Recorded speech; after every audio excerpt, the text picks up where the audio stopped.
Assalamu alaikum and welcome to my channel Adventure with Joy represented by Jahangir Hossain জয়। আরো একটি brand new ভিডিওতে আপনাদেরকে স্বাগতম। আজকের এই ভিডিওটি আমার সিকিম সিরিজের দ্বিতীয় পর্ব। এর আগে আপনারা সিকিম সিরিজের প্রথম ও দ্বিতীয় পর্ব দেখেছেন।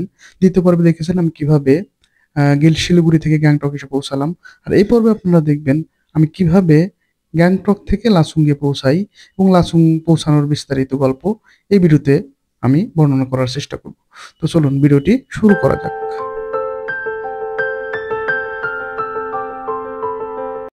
ডিয়ার ফ্রেন্ডস, এখন আমি দাঁড়িয়ে আছি গ্যাংটকের গ্যাংটক শহরের প্রাণকেন্দ্র, এটাকে বলা চলে গ্যাংটক শহরের প্রাণকেন্দ্র ভজরা বাস স্ট্যান্ডে। এই ভজরা বাস স্ট্যান্ড থেকেই আজকে আমাদের যে লাচুংয়ের ট্যাক্সি জিপ এখান থেকে ছেড়ে যাবে। আমার সামনে যে স্ট্যান্ডটা দেখতে পাচ্ছেন একে ভজরা বাস স্ট্যান্ড বলা হয়। এখান থেকেই সাঙ্গুলেক, নাতুলা পাস, লাচুং ইত্যাদি জায়গার গাড়িগুলা বা শেয়ার ট্যাক্সি বা ট্যাক্সিগুলো এখান থেকেই ছেড়ে যায়, বা যে জিপগুলো আছে জিপগুলো এখান থেকে ছেড়ে যায়। তো আমরা অলরেডি ট্যাক্সি স্ট্যান্ডের ভিতরে প্রবেশ করে ফেলেছি। এখানে আপনারা দেখতে পাচ্ছেন বিভিন্ন ধরনের গাড়ি রয়েছে। এগুলো সবই কিন্তু রেন্টে দেওয়ার জন্য বা ভাড়ায় চালানোর জন্য রাখা হয়েছে। ট্যাক্সি আছে, হাইস গাড়ি আছে, এই সমাজীবগুলো আছে, সবগুলোই কিন্তু এখানে আসলে এই মানে ভাড়ায় দেওয়ার জন্য। এই ট্যাক্সি স্ট্যান্ড থেকে কোনগুলা শেয়ার ট্রিপে যায়, মানে শেয়ারের মাধ্যমে যায়, আর কোন এজেন্টদের মাধ্যমে ঠিক করা আছে। বিভিন্নভাবে এই জিপগুলো এখান থেকে যায়, বা আপনারা চাইলে এটা ভাড়াও করে নিয়ে যেতে পারবেন। তো আমরা যে শেয়ার যে জিপটা করে আমরা যাবো আজকে, সেটা হচ্ছে এই জিপটা দেখতে পাচ্ছেন, এই যে সমাজ একটা জিপ, সুন্দর। এই জিপ করে আমরা যাবো পাহাড়ি অঞ্চলের জন্য, পাহাড়ি রাস্তার জন্য পারফেক্ট গাড়ি এগুলো। এগুলো দিয়ে পাহাড়ে মানে ভ্রমণ করার মজাই আলাদা।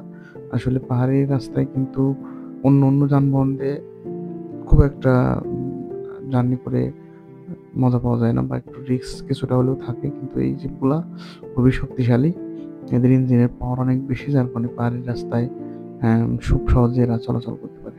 তো যাই হোক, আমাদের জার্নি শুরু হয়ে গেল। তো আমাদের আজকের জার্নি হচ্ছে গ্যাংটক শহর থেকে লাচুং পর্যন্ত। তো গ্যাংটক থেকে লাচুংয়ের দূরত্ব অলমোস্ট 118 কিলোমিটার। আর আমাদের যেতে সময় লাগবে কম বেশি 6 থেকে 7 ঘন্টা। আর এখন ঘড়িতে সময় ঠিক 10টা। তো সবকিছু ঠিকঠাক থাকলে আমরা 4টা থেকে 5টার মধ্যে হয়তো লাচুং পৌঁছাতে পারবো। তবে ড্রাইভার বলল যে এই রাস্তায় নাকি মানে লাচুং পৌঁছানোর আগ দিয়ে কিছুটা রাস্তা খুবই খারাপ, সেখানে নাকি ভালোই ট্রাফিক হয়। তো ট্রাফিক হলে আমাদের হয়তো সময় একটু বেশি লাগতে পারে। যাই হোক, এই যাওয়ার পথে অনেকগুলো আমরা দর্শনীয় স্থান বা ভিউ পয়েন্ট বা ঝর্ণা আছে, কয়েকটা ওয়াটারফল আছে, এগুলো আমরা দেখবো। ড্রাইভারের সাথে কথা হয়েছে, উনি আমাদের এগুলো যাওয়ার পথে মানে এই ভিউ পয়েন্টগুলো বা ওয়াটারফল যেগুলো দেখায় নিয়ে যাবেন। তো সেভাবেই আমরা যাচ্ছি। তো পাহাড়ি রাস্তার ক্ষেত্রে একটা বিষয় সবসময় মাথায় রাখবেন, সেটা হচ্ছে যে গাড়ি আপস অ্যান্ড ডাউনস করবে, কিন্তু অনেক আপে যাবে, আবার অনেক নিচে নামবে, জন্য ড্রাইভারকে একটু সাবধানে গাড়ি চালাতে বলবে। তো এখানে দেখতে পাচ্ছেন যে আমরা অলরেডি এই গ্যাংটকের সাজানো গোছানো সুন্দর ছিমছাম শহর ছেড়ে আমরা লাচুংয়ের উদ্দেশ্যে রওনা করে দিয়েছি। এই যে আমার বাম পাশে যেটা দেখতে পাচ্ছেন, হাতে বাম পাশে, এটাই গ্যাংটক শহর। আমরা গ্যাংটক শহর ছেড়ে আমরা এখন লাচুংয়ের উদ্দেশ্যে রওনা করছি। তো লাচুং পৌঁছাইতে মোটামুটি আপনার 6 থেকে 7 ঘন্টা সময় লাগবে। তো সেই হিসাবে এখন যেহেতু 10টা বাজে, আমাদের যাইতে যেতে হয়তো 4টা বা 5টা বেজে যাবে। আর টোটাল দূরত্ব সিকিম থেকে গ্যাংটক থেকে লাচুংয়ের দূরত্ব প্রায় অলমোস্ট 118 কিলোমিটার। যাই হোক, চলতে চলতে আমরা কিন্তু অলরেডি আমাদের যাত্রার প্রথম যে ভিউ পয়েন্ট, প্রথম যে ব্রেক, সেখানে চলে আসছি। সামনে নাকি খুব সুন্দর একটা ঝর্ণা আছে, ওয়াটারফল। তো আমরা সেই ওয়াটারফলটা এখন দেখবো। তো চলুন সামনে যাওয়া যাক, সামনে গিয়ে দেখি আসলে ওয়াটারফলটা কেমন। আশা করি যে ওয়াটারফলটা মানে ভালোই হবে। তারপর আমরা সামনে যাই, সামনে গিয়ে দেখি কেমন হয়। যেহেতু এটা মানে বর্ষা সিজন না, বর্ষা মৌসুম না, হয়তোবা ততটা পানি আমরা ওয়াটারফলে পাবো না। তারপরেও ড্রাইভার বললো যে না, মোটামুটি বড়ই আছে, আপনারা দেখে আসতে পারেন। তো এই জন্য আমরা সেদিকে যাচ্ছি। তো সামনেই ওয়াটারফল, ওয়াটারফলের যে পানির যে শব্দ, সেটা আমি শুনতে পাচ্ছি অলরেডি। হ্যাঁ, সামনে একটি ওয়াচ টাওয়ার রয়েছে, আর ওয়াচ টাওয়ারের ওই পাশেই ওয়াটারফলটা। তো বন্ধুরা, এই যে এখান থেকে ওয়াটারফলটা খুব সুন্দর দেখা যাচ্ছে, স্পষ্ট। হ্যাঁ, ওয়াটারফলটা সুন্দর, খুব বেশি বড় না, আবার একবারে ছোটও না। আর যেটা বললাম যে এখন তো বর্ষা মৌসুম না, যার কারণে পানির ফ্লোটা একটু কম, বাট তারপরেও অনেক ভালো, মোটামুটি পানি আছে, সুন্দর, বড়ই ঝর্ণাটা, একদম ছোট না। তো এই ঝর্ণাটা আরো কাছ থেকে দেখতে গেলে বা ওয়াচ টাওয়ারে উঠতে গেলে পার পারসন 20 টাকা করে টিকিট কাটতে হবে। আর এই ওয়াটারফলটার নাম হচ্ছে বাটারফ্লাই ওয়াটারফল। বাটারফ্লাই ওয়াটারফল হওয়ার একটা কারণ রয়েছে, এটা স্থানীয়দের কাছ থেকে শুনলাম যে এখানে কি একসময় প্রচুর পরিমাণে প্রজাপতি পাওয়া যেত, বা প্রজাপতি উড়াউড়ি করতো, ঘোরাফেরা করতো, আশেপাশে প্রচুর পরিমাণে প্রজাপতি পাওয়া যেত। আর এর কারণেই এই ওয়াটারফলটার নাম হচ্ছে বাটারফ্লাই ওয়াটারফল। ঠিক আছে, তো যাই হোক, চলুন আমরা 20 টাকা দিয়ে টিকিট কেটে যাই, একটু ওয়াচ টাওয়ারের কাছাকাছি যাই। দেখি ওয়াচ টাওয়ার থেকে ভিউটা কেমন দেখা যায়। তো আমি সামনের দিকে যাচ্ছি, সামনে থেকে আপনাদেরকে আরো ভালোভাবে ওয়াটারফলটা দেখানোর চেষ্টা করছি। তো এখান থেকে আসলে ওয়াটারফলের খুব সুন্দর একটা ভিউ পাওয়া যায়, দেখতেই পাচ্ছেন পানিকে গতিতে উপর থেকে নিচে গড়িয়ে পড়ছে, আর পানি খুবই স্বচ্ছ সুন্দর, নিচে অনেক লোকজন, অনেক টুরিস্টরা ছবি টবি তুলছে, খুবই ভালো। তো যাই হোক ভাই, বন্ধুরা, আমরা কিন্তু ওয়াটারফল দেখা শেষ করে আমরা কিন্তু এখন আবার সামনের দিকে এগিয়ে চলছি আমাদের পরবর্তী যে ভিউ পয়েন্ট, সেই ভিউ পয়েন্টের উদ্দেশ্যে। তো ড্রাইভার বলল যে এখান থেকে ঘন্টাখানেক যাওয়ার পরে আমরা আর একটা সুন্দর ভিউ পয়েন্ট পাবো, সেই ভিউ পয়েন্ট থেকে নাকি সুন্দর দৃশ্য দেখা যায়, তো আমরা সেটা দেখার চেষ্টা করব। তো যে বিষয়টা আমি বলতেছিলাম যে আপনারা দেখতে পাচ্ছেন রাস্তাটা কিন্তু খুবই সরু, হ্যাঁ খুবই সরু। আর এখানে ড্রাইভার যে এই পাশে তো রাস্তাটা ভালো আছে, কিন্তু মোটামুটি হয়তো 50-60 কিলোমিটার যাওয়ার পরে রাস্তাটা অনেক খারাপ। হ্যাঁ, তো অবশ্যই এই রাস্তায় ড্রাইভারদেরকে রিকোয়েস্ট করবেন তারা যেন সাবধানে গাড়ি চালায়। যদিও তারা মানে এই রাস্তায় যারা গাড়ি চালায় তারা অনেক বেশি দক্ষ, তারপরেও মানে সতর্কতার তো আর মান নেই, সতর্ক থাকা সবসময় ভালো। আর এই সরু রাস্তায় কিন্তু দেখতে পাচ্ছেন যে অপোজিট থেকেও কিন্তু গাড়ি আসে, মানে এই পাশ থেকে গাড়ি যায়, বাম পাশ দিয়ে গাড়ি যাবে, ডান পাশ থেকে অপোজিট থেকে গাড়ি আসে, যার কারণে যেহেতু এক লেনের রাস্তা, সাবধানে গাড়ি চালানো উচিত। তো আপনারা এই যে চারপাশের সৌন্দর্যটা দেখতে থাকুন। আসলে এখানকার সৌন্দর্য কথা মানে মুখে বলে শেষ করা যাবে না। ঠিক আছে, আপনারা দেখতেই পাচ্ছেন কত সুন্দর প্রাকৃতিক পরিবেশ, বিশাল বিশাল পাহাড়, অনেক বিশাল বিশাল পাহাড়। এই মুহূর্তে যে পাহাড়টা দেখতে পাচ্ছেন অনেক বড়, অনেক বিশাল পাহাড়। আসলে এই পাহাড়গুলোর সামনে আসলে নিজেদেরকে অনেক ক্ষুদ্র মনে হয়, অনেক ছোট মনে হয় যে তাদের তুলনায় আমরা কত ক্ষুদ্র। যাই হোক, আপনারা চারপাশের প্রাকৃতিক সৌন্দর্য উপভোগ করতে থাকেন, আর আমরা সামনের দিকে এগিয়ে যেতে থাকি, দেখা যাক কি হয়।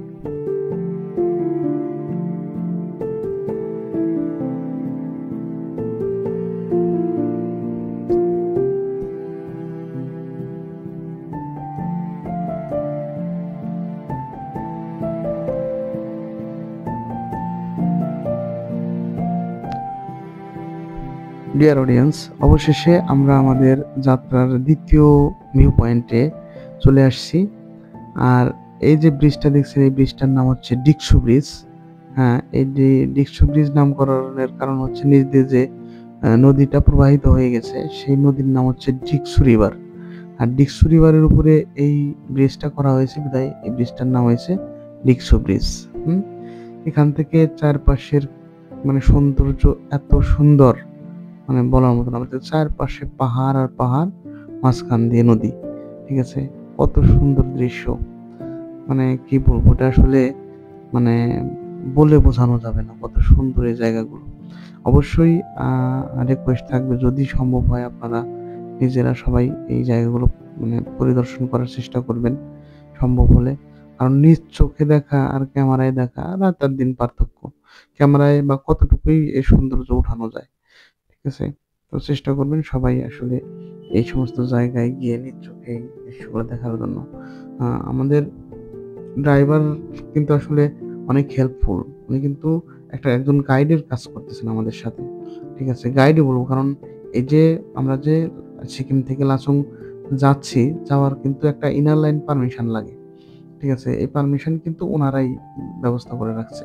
আমরা জাস্ট শুধু পাসপোর্টের আর ভিসার কপি দিয়েছিলাম, ওনারাই সেটা ব্যবস্থা করে রাখছে। তো ভিসা সম্পর্কে প্যাকেজ সম্পর্কে আমি বিস্তারিত বলবো, সেটা কিছুটা পরে বলবো। তো আপনারা দেখতে পাচ্ছেন যে সামনে যে নদীটা, এটা ডিকসু রিভার যেটা আমি বলছিলাম। এই ডিকসু রিভারটা কিন্তু মানে এভাবে কিছুদূর যাওয়ার পরে তিস্তা রিভারের সাথে গিয়ে মিশে গেছে। হ্যাঁ, আর এখন কিন্তু বর্তমানে পানির ফ্লো কিন্তু অনেকটা ভালোই। যদিও আমি বললাম যে এটা বর্ষা মৌসুম না, পানি একটু কম, কিন্তু পানির ফ্লো কিন্তু কম না। বিভিন্ন ঝর্ণা এবং পাহাড়ি যে ঢলের পানি, সেই পানিগুলা ডিকসু রিভার দিয়ে গিয়ে সরাসরি তিস্তা রিভারে গিয়ে মিশে যাচ্ছে। ঠিক আছে? তো আসলে এখানকার সৌন্দর্য অসাধারণ সুন্দর।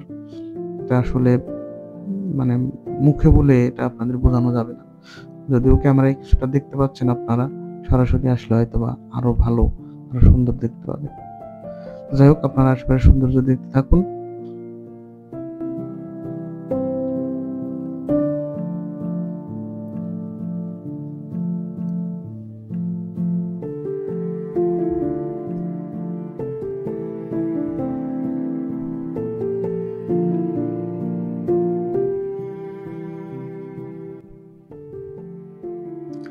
তো বন্ধুরা, আমরা ডিকসু ব্রিজ থেকে আবার সামনের দিকে যাত্রা শুরু করলাম। তো এখন সময় প্রায় ১টা বেজে গেছে। ড্রাইভার সাহেব বললেন যে সামনে একটা গ্রাম আছে, নাম হচ্ছে তিংসিম। তিংসিম ভিলেজ। ওই তিংসিম ভিলেজে উনি ব্রেক দিবেন, সেখানে আমরা লাঞ্চ করব। তো চলুন সামনের দিকে আগানো যাক।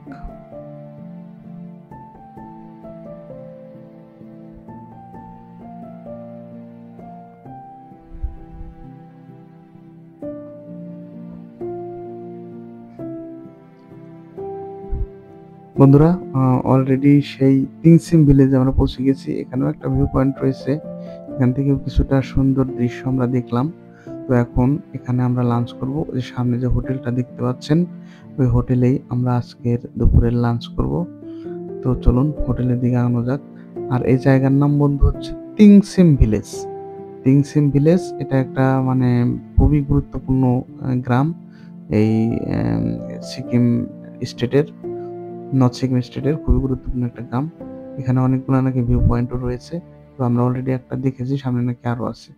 তো যাই হোক, এখানে আমরা এখন লাঞ্চ করবো। তো চলুন দেখি লাঞ্চের কি ব্যবস্থা রয়েছে। এখান থেকে লাঞ্চ করে তারপরে আমরা আবার সামনের দিকে যাত্রা শুরু করবো।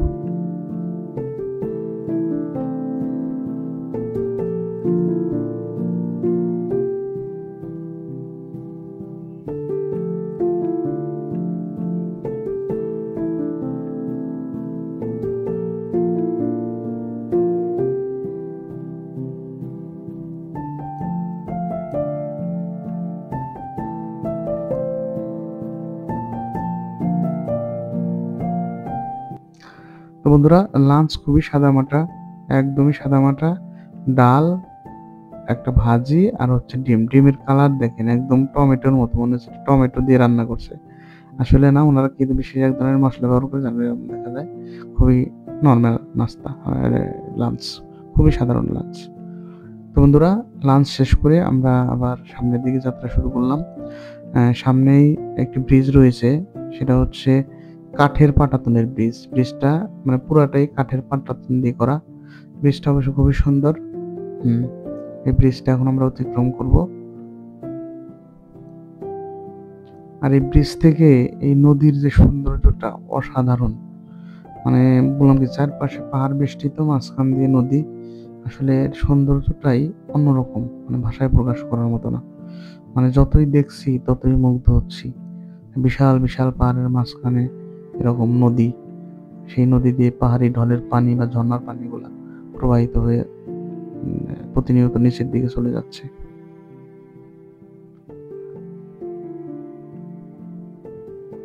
ব্রিজটা আসলে অনেক সুন্দর, অনেক সুন্দর। পুরো ব্রিজটাই কাঠের কাঠের পাটাতন বিছানো।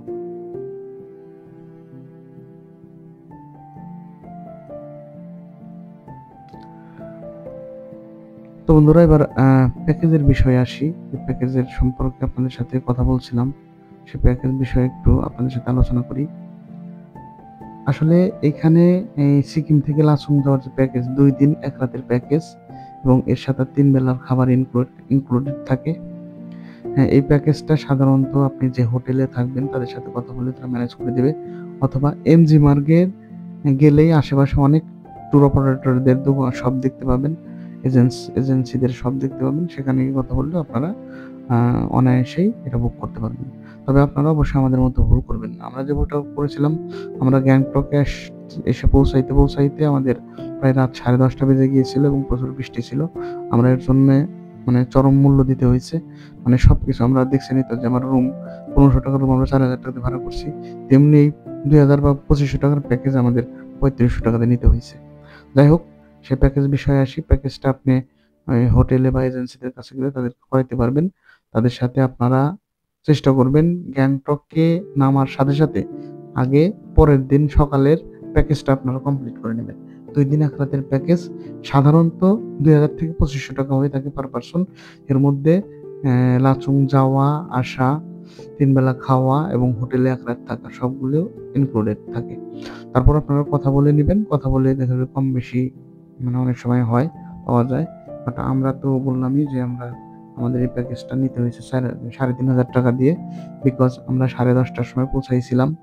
আরেকটা প্রবলেম ছিল, ওই সময় সিকিমের ন্যাশনাল ইলেকশন ছিল। 2 দিন পরে আমরা যখন যাইতাম 2 দিন পরে ন্যাশনাল ইলেকশন ছিল। অনেকে বলতেছিল যে হয়তো আমরা লাচুং যেতেই পারবো না। যাই হোক, অনেক দ্বিধাদ্বন্দ্বের মধ্যে আমরা আমাদের হোটেলের মানে কর্তৃপক্ষের মাধ্যমেই ঠিক আছে, তাদের মাধ্যমেই আমরা অবশেষে 3500 টাকা পার পারসন প্যাকেজ নেই। সেই প্যাকেজেই আমরা এখন লাচুং যাচ্ছি।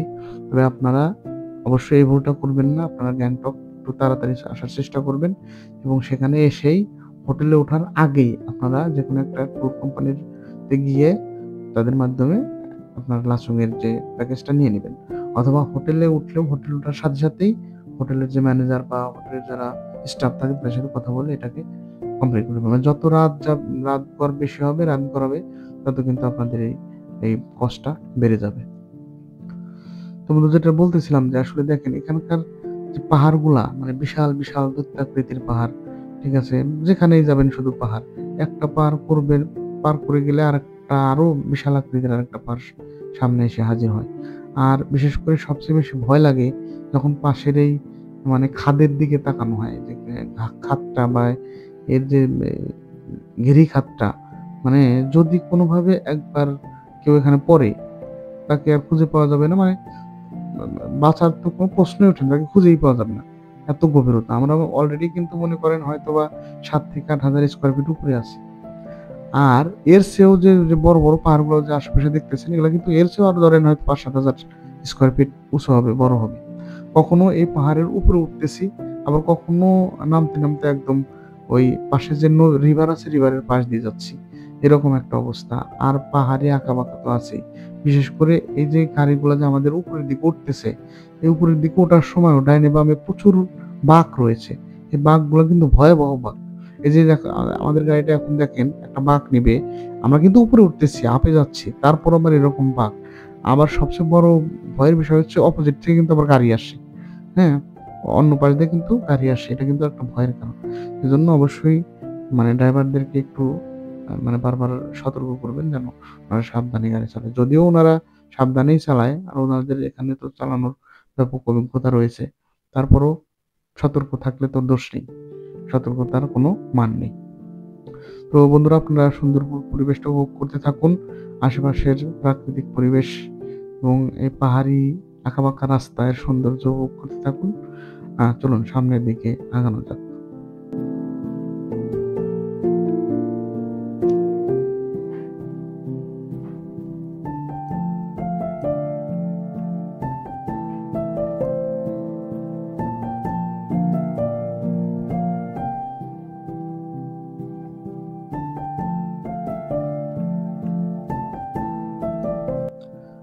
তো বন্ধুরা, আমাদের ড্রাইভার যে বলেছিল যে মোটামুটি ৫০-৬০ কিলোমিটার রাস্তা পার হওয়ার পরে রাস্তাটা খুবই খারাপ। আমরা কিন্তু সেই জায়গায় অলরেডি চলে আসছি। আপনারা দেখতেই পাচ্ছেন রাস্তার ভয়াবহ অবস্থা।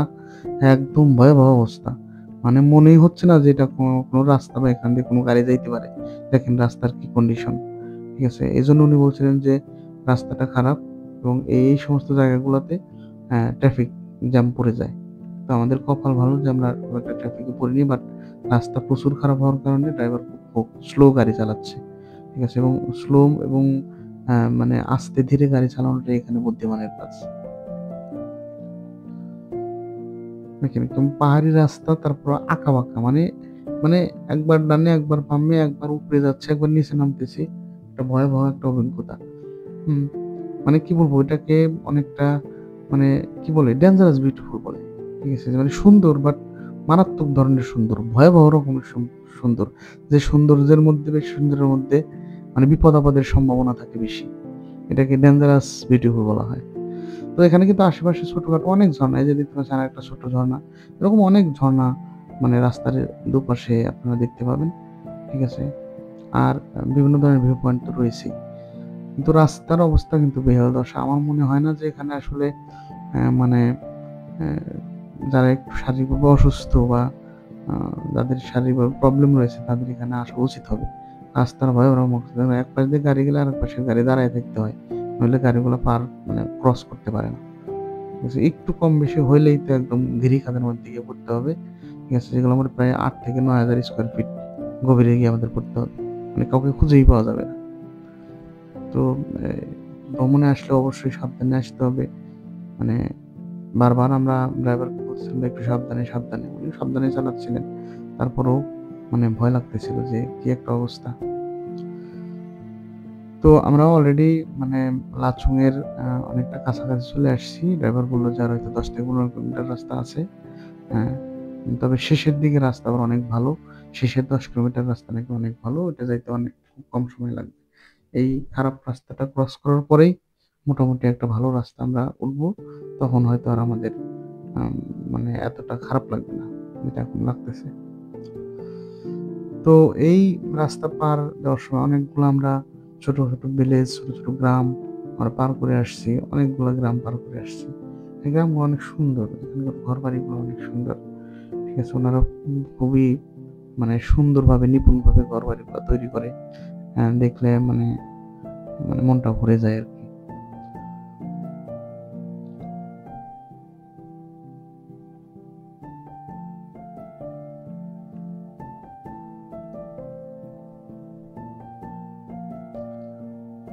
বন্ধুরা আপনারা দেখতেই পাচ্ছেন যে আসলে আশেপাশে পাহাড়গুলো কত বিশাল। মানে এইরকম দৈত্যাকার আকৃতির পাহাড় বা বিশাল আকৃতির পাহাড় দেখে এ নিজেকে খুব ক্ষুদ্র মনে হয়। তখন মনে হয় যে আসলে মহান আল্লাহ তাআলার যে সৃষ্টি, মানে তিনি যে কত মানে সূক্ষ্মভাবে সুন্দরভাবে এই সৃষ্টিগুলা করেছেন এবং তার যে মানে বিশালত্ব তিনি প্রদর্শন করেছেন। এই ছোট, ছোট কিছু নিদর্শনের মাধ্যমে তার বিশালত্বের কিন্তু প্রমাণ পাওয়া যায়। যে তিনি আসলে কত বড়। মানে এই পাহাড়গুলা যিনি সৃষ্টি করছেন, এই পাহাড়গুলা দেখলে আমাদের নিজেদেরকে একদম ক্ষুদ্র মনে হয়। তাহলে তিনি কত বড়, কত মানে মহান, তার শক্তি কত, ক্ষমতা কত। ঠিক আছে? এটাই এখানে আসলে বোঝা যায়। বাম পাশের পাহাড়টা দেখেন, পুরো বিশাল একটা পাহাড়। মানে কি বলবো, ওই পাহাড়গুলো দেখে নিজেরই ভয় লাগে যে এত বড় পাহাড়, এত বিশাল পাহাড়, এগুলো আসলে কিভাবে মহান আল্লাহ তাআলা তৈরি করেছেন। সুবহানাল্লাহ, সুবহানাল্লাহ। এজন্যই আসলে ভ্রমণে আসা উচিত। কারণ আসলে নিজের মনটা যেমন শান্তিতে ভরে যায়, সেই সাথে নিজের মনটা প্রশস্তও হয়। এটা আমার ব্যক্তিগত অভিমত। আমি মনে করি যে এজন্য সবারই কম বেশি ভ্রমণে যাওয়া উচিত বা ভ্রমণ করা উচিত।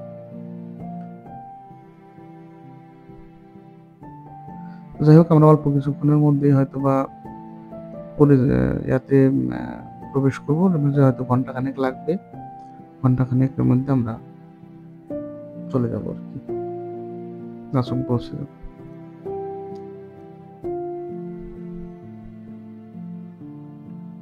তো বন্ধুরা আমরা অলরেডি লাচুং এ চলে আসছি।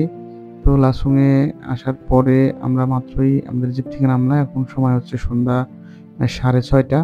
আমরা লাচুং অলরেডি পৌঁছে গেছি। তো বন্ধুরা যেহেতু রাত হয়ে গেছে, আজকের ভিডিওটা এ পর্যন্তই শেষ করব।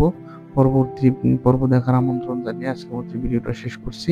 ভালো থাকবেন, সুস্থ থাকবেন। আল্লাহ হাফেজ।